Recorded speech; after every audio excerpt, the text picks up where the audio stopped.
10টা সংখ্যা বলি, সংখ্যাগুলো একটু মনোযোগ দিয়ে শুনুন। সংখ্যাগুলো লিটন দাসের।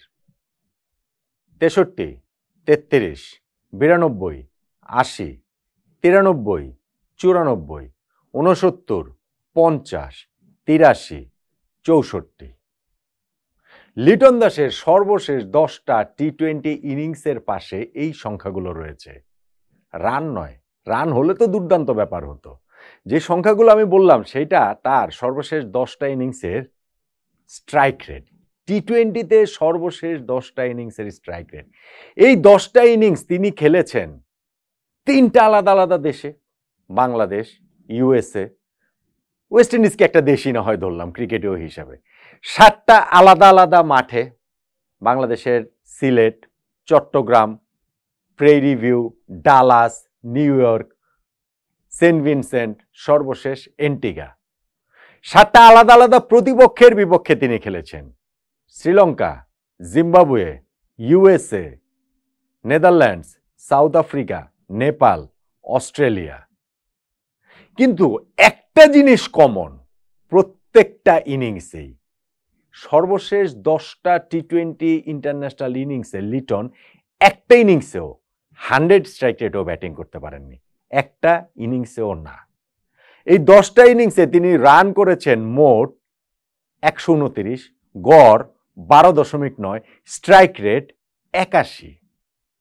লিটন দাসের স্ট্রাইক রেট নিয়ে কখনো কি খুব বেশি আলোচনা হয়? আলোচনা হয়েছে। টি-20 ক্রিকেটে যেই ব্যাটসম্যান সর্বশেষ 10টা ইনিংসে 7টা আলাদা আলাদা মাঠে, 7টা আলাদা আলাদা প্রতিপক্ষের বিপক্ষে একটা ইনিংসও 100 স্ট্রাইক রেটে ব্যাটিং করতে পারেন না, আমাদের টপ অর্ডার ব্যাটসম্যান হচ্ছেন গিয়ে তিনি। এবং অস্ট্রেলিয়ার বিপক্ষে এন্টিগাতে লিটন যে ইনিংসটা খেলেছেন সেইটা দেখে আমার মনে আরো সিরিয়াস একটা প্রশ্ন এসেছে। সেটা হচ্ছে, এই ইনিংসটা লিটন কি দলের জন্য খেলেছেন নাকি নিজের জন্য খেলেছেন? কেন আমি এই কথাটা বলছি সেই আলোচনায় উপায় প্রেজেন্টস বাংলাদেশ স্ট্র্যাটেজিতে।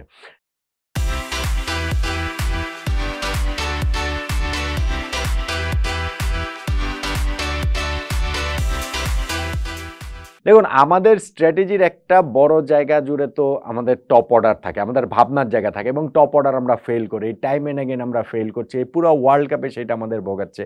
অস্ট্রেলিয়ার বিপক্ষে এই ম্যাচেও শুরুতে ইনিংসে থার্ড বলেই তানজিদ হাসান তামিম তিনি 0 রানে আউট হয়ে গেলেন। তারপরে লিটন দাস ও নাজমুল হোসেন শান্তর একটা পার্টনারশিপ হলো, 58 রানের একটা জুটি হলো, খুবই স্বস্তির ব্যাপার। কিন্তু সেই 58 রান হতে তো 48টা বল তারা লাগিয়ে দিয়েছেন। যে উইকেটে খেলা হয়েছে তাতে এটা কি খুবই স্লো না? ভীষণ রকম স্লো না? শান্ত গিয়ে তাও মেরে খেলা শুরু করেছেন, শান্ত গিয়ে তাও 4 মেরেছেন, 6 মেরেছেন, তার ইনিংসটা পরে গিয়ে কিছুটা স্লো ডাউন হয়েছে। আর লিটন ইনিংসের শুরু থেকেই তিনি মনে হচ্ছিল যে তার উইকেটটা বাঁচানোই মূল। অবশ্যই উইকেট বাঁচানো মূল, আরে ভাই উইকেট না থাকলে তাহলে আর কিভাবে কি হবে, কিন্তু রান করতে হবে না। এখন ওই জায়গাটাতে যদি আপনি রান না করেন, ফার্স্ট ওভার জশ হ্যাজেলউডকে আপনি মেডেন দিয়ে দিলেন, তারপরে 3টা বলেও রান নিলেন না। প্রথম 9 বলে একটা টি-20 ম্যাচে ওপেনার যখন রান নিতে পারেন না, তখন কি এটা একটা তার সামর্থ্যের পাশে, সামর্থ্য আমি বলছি, এই প্রতিভা না, সামর্থ্যের পাশে বড় একটা প্রশ্নবোধক চিহ্ন বসিয়ে দেয় না? 10 বলে গিয়ে লিটন প্রথম রান নিলেন, প্রথম 14 বলে তার 2 রান, এরপরে তিনি স্টার্ককে 3 বলের মধ্যে 2টা বাউন্ডারি মারলেন, শেষে গিয়ে আবার শেষ 8 বলের মধ্যে মাত্র 4 রান নিয়ে তিনি আসলে অ্যাডাম জাম্পার বলে বোল্ড হয়ে ফেরত আসলেন তখন তার 25 বলে মাত্র 16 রান। হ্যাঁ, একটা ব্যাটসম্যান বিভিন্ন কারণে বিভিন্ন পরিস্থিতিতে তিনি চাপে ছিলেন, তার হচ্ছে গিয়ে রানে ফেরাটা গুরুত্বপূর্ণ ছিল। সো শুরুতে তার উইকেটের ভ্যালুটা, এক্সট্রা কশাস থাকাটাও ঠিক আছে, উইকেটের ভ্যালুটা বেশি করে দেবেন, ঠিক আছে, কিন্তু পরে যদি সেটা আপনি পুষিয়ে নিতে না পারেন, তাহলে এইটা তো বিরাট বড় প্রশ্নবোধক চিহ্নটা তো তৈরি করেই যে লিটন কি নিজের জন্য খেলেছেন নাকি বাংলাদেশের জন্য খেলেছেন। লিটনের এই ইনিংস, অবশ্যই একটা প্লেয়ার নিজে ভালো খেললেই তো সেটা দলের কাজে লাগবে, কিন্তু সেই ভালো খেলার সংজ্ঞাটা কি? বাংলাদেশে সেই ভালো খেলার সংজ্ঞাটা কি? কিছু রান করা। সেই কিছু রান করার জন্য দলকে যদি বিপদে ফেলতে হয়, সেই বিপদে ফেলা। আর আপনি বলতে পারেন, তাহলে কি আপনি বলবেন যে লিটন তেরে ফুরে মারবেন, মারতে গিয়ে তাহলে তিনি আউট হয়ে গেলে ভালো করতেন?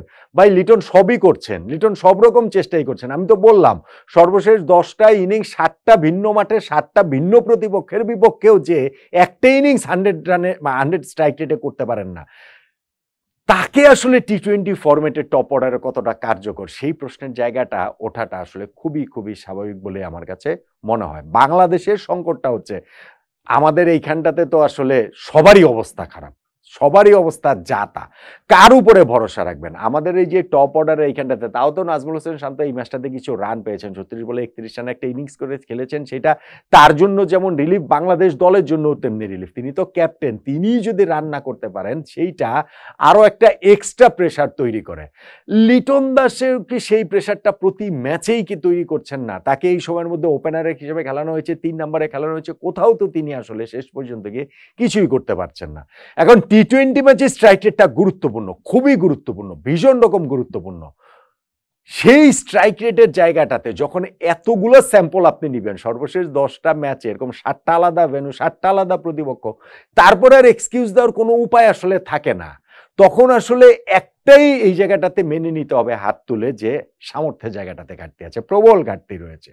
এখন আল্টিমেটলি গিয়ে কি হবে আমাকে বলেন? আল্টিমেটলি গিয়ে আমাদের এখানে তো যে সবসময় প্রতিযোগিতা থাকে কে কম খারাপ খেলে তার উপরে। সো আমাদের এইখানটা তো কোনো অপশন নাই। আপনার যদি এখন লিটনকে ড্রপ করে আপনি জাকের আলী অনেক কেউ উইকেট কিপার ব্যাটসম্যান হিসেবে খেলেন, একই অবস্থা। আপনি টপ অর্ডারে তার জায়গায় সৌম্য সরকারকে খেলাবেন, একই অবস্থা।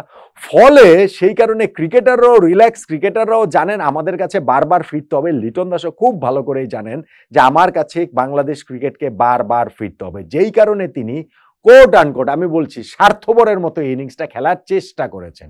তিনি চেষ্টা করেছেন নিজে কিছু রান করে পরের ম্যাচগুলোর জন্য সেফ সাইডে চলে যাওয়ার ক্ষেত্রে যে ঠিক আছে কিছু রান তো আমি করেছি এই ম্যাচটাতে, অন্যরা তো সেই জিনিসটাও আসলে পারছে না।